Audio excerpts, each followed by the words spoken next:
கடந்த 3 ஆண்டுகளாக super star Rajinikanth அவர்களுக்கு என்னதான் நடந்துச்சு அப்படின்னே தெரியல. திடீர்னு பார்த்தீங்கன்னா, ஒரு வருடத்திலேயே அடுத்தடுத்த படங்கள்ல கமிட் ஆகி நடிச்சுட்டுமே இருக்காரு. இவருடைய ஜெயிலர் படத்துடைய மிகப்பெரிய வெற்றிக்கு பிறகு சூப்பர் ஸ்டார் அவர்கள் அடுத்தடுத்து 4 படங்கள்ல தொடர்ந்து கமிட் ஆனாரு. அதாவது அதனைத் தொடர்ந்து வேட்டையன் திரைப்படத்துல நடிச்சாரு. அந்த படம் அண்மையில வெளியாகி சூப்பர் டூப்பர் ஹிட் அடித்தது. இதனடுத்து பார்த்தீங்கன்னா, தற்போது லோகேஷ் கனகராஜுடைய டைரக்ஷன்ல கூலி அப்படின்ற படப்பிடிப்புல நடிச்சிட்டு இருக்காரு. இந்த படத்துடைய 70% படப்பிடிப்பு முடிஞ்சிருக்கு. மீதமுள்ள படப்பிடிப்பு இன்னும் 3 மாதங்குள்ள முடிவடைய இருக்கா. சோ அதனை அடுத்து ஜெயிலருடைய 2ஆம் பாகத்துல களமிறங்க இருக்காரு. இதற்கான அறிவிப்பு ப்ரோமோ வீடியோ கூட அண்மையில வெளியாகி பட்டி தொட்டி எங்கும் பட்டைய கிளப்புச்சு. இந்த நிலையில பாத்தீங்கன்னா சூப்பர் ஸ்டாருடைய அடுத்த படம் பற்றிய முக்கிய அறிவிப்பு ஒன்று வெளியாகி இருக்கு. அதாவது அடுத்ததாக சூப்பர் ஸ்டார் ரஜினிகாந்த் அவர்கள் நம்ம அட்லியுடன் இணைய இருக்காரா. இந்த படத்துல சூப்பர் ஸ்டார் மட்டுமல்ல, மேலும் ஒரு சில பாலிவுட்டுடைய முக்கிய பிரபலங்களுமே இணைய இருக்காங்களா. கடைசியாக அட்லியுடைய டைரக்ஷன்ல வெளியான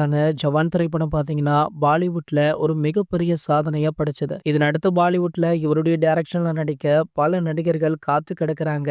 சோ பாலிவுட் கோலிவுட் இத ரெண்டுத்தையுமே வைத்து ஒரு பக்காவான பேன் இண்டியன் மூவியை கொடுக்கணும் அப்படின்னு அட்லி பிளான் போட்டிருக்காராம். சோ அந்த படத்துல தான் சூப்பர் ஸ்டார் ரஜினிகாந்த் அவர்கள் இணைந்துள்ளதாக செய்திகளுமே கிடைச்சிருக்கு. இந்த படத்திற்கான பூஜை 1 அல்லது 2 மாதங்கள்ல போட போறாங்க அப்படின்னு ஒரு தகவலுமே தற்போது வெளியாகி சமூக வலைதளங்கள்ல வைரலா போயிட்டு இருக்கு. இது போன்ற சினிமா செய்திகளை பத்தி நீங்க உடனே தெரிஞ்சுக்க நம்மளுடைய ட்ரெண்ட் செட்டர் அப்படின்ற நம்ம சேனலை சப்ஸ்கிரைப் பண்ணிக்கோங்க.